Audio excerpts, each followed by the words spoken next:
Islamabad, KP और पंजाब में internet और मोबाइल सर्विस जुज़वी मुअत्तल करने का फैसला। इंटरनेट और mobile phone service Islamabad, KP और पंजाब के मुख्तलिफ अजला में मुअत्तल की जा सकती है। जराये का कहना है कि PTA की जानिब से 22 नवंबर से मोबाइल इंटरनेट सर्विस पर फायरवॉल एक्टिव कर दी जाएगी। फायरवॉल एक्टिव होने से इंटरनेट सर्विस स्लो, जबकि सोशल मीडिया एप्स पर वीडियोज ऑडियोज डाउनलोड नहीं हो सकेंगी। सूरत हाल देखते हुए किसी भी वक्त मखसूस मकामात की इंटरनेट मोबाइल सर्विस मुअत्तल की जा सकती है। याद रहे कि पाकिस्तान तहरीक इंसाफ ने 24 नवंबर को इस्लामाबाद में एहतजाज की कॉल दे रखी है और इस हवाले से PTI रहनुमाओं का कहना है कि एहतजाज की तैयारियां भरपूर तरीके से जारी हैं और इस मरतबा तमाम मुतालबात की मंजूरी तक एहतजाज खत्म नहीं होगा।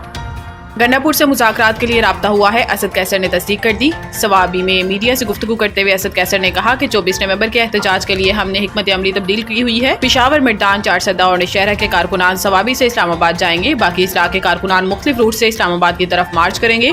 इन्होंने कहा कि अली अमीन गंडापुर के साथ मुज़ाकरात के लिए राब्ता हुआ है और अहम बात यह है कि इमरान खान ने अली अमीन को मुज़ाकरात की इजाज़त दी है। अब देखना यह है कि हुकूमत कितनी संजीदगी से इस एजेंडे को आगे बढ़ाती है। असद कैसर का कहना था कि बुशरा बीबी गैर सियासी खातून हैं, जो हुक्म और हदायत मिलती हैं वो सिर्फ और सिर्फ बानी PTI से मिलती हैं। आप हमें दीवार से लगाएंगे तो एहतजाज के अलावा हमारे पास कौन सा रास्ता है।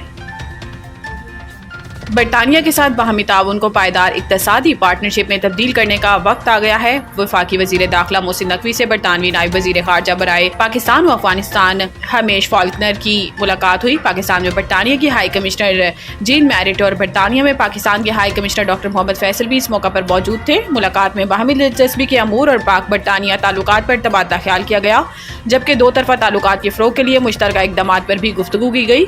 वजीर दाखिला मोहसिन नकवी ने बरतानिया के नायब वजीर खारजा हमेश फाल्कनर के लिए नई ख्वाहिशात का इजहार करते हुए पाक बरतानिया ताल्लुकात को मजीद मुस्तहकम बनाने के अज़म का अदा किया। मुलाकात में पाकिस्तान और बरतानिया के दरमियान वसी तर दो तरफा और इलाकाई अमूर पर मजबूत हम आहंगी की जरूरत पर जोर दिया गया।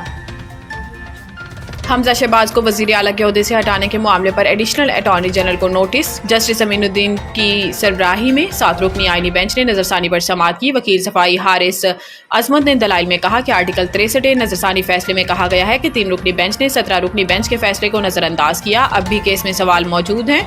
हम पार्लिमानी पार्टी की हदायत की बजाय पार्टी हेड की हदायत पर नजरसानी चाहते हैं। जस्टिस अमीनुद्दीन खान ने कहा कि हम अटॉर्नी जनरल को नोटिस कर रहे हैं, जिस पर अटॉर्नी जनरल मंसूर उस्मान अवान ने कहा कि मैं इस केस में वकील रह चुका हूं। जस्टिस अमीनुद्दीन खान ने कहा कि ठीक है, हम additional attorney general Aamir Rahman को नोटिस कर देते हैं। वकील सफाई हारिस असमत ने कहा कि आईनी बेंच करार दे पार्लियामेंट में वोटिंग के लिए पार्टी हेड की हदायत होंगी। जस्टिस मोहम्मद अली मजहर ने रिमार्क्स दिए कि ये इतना आसान नहीं, सुनकर फैसला करेंगे।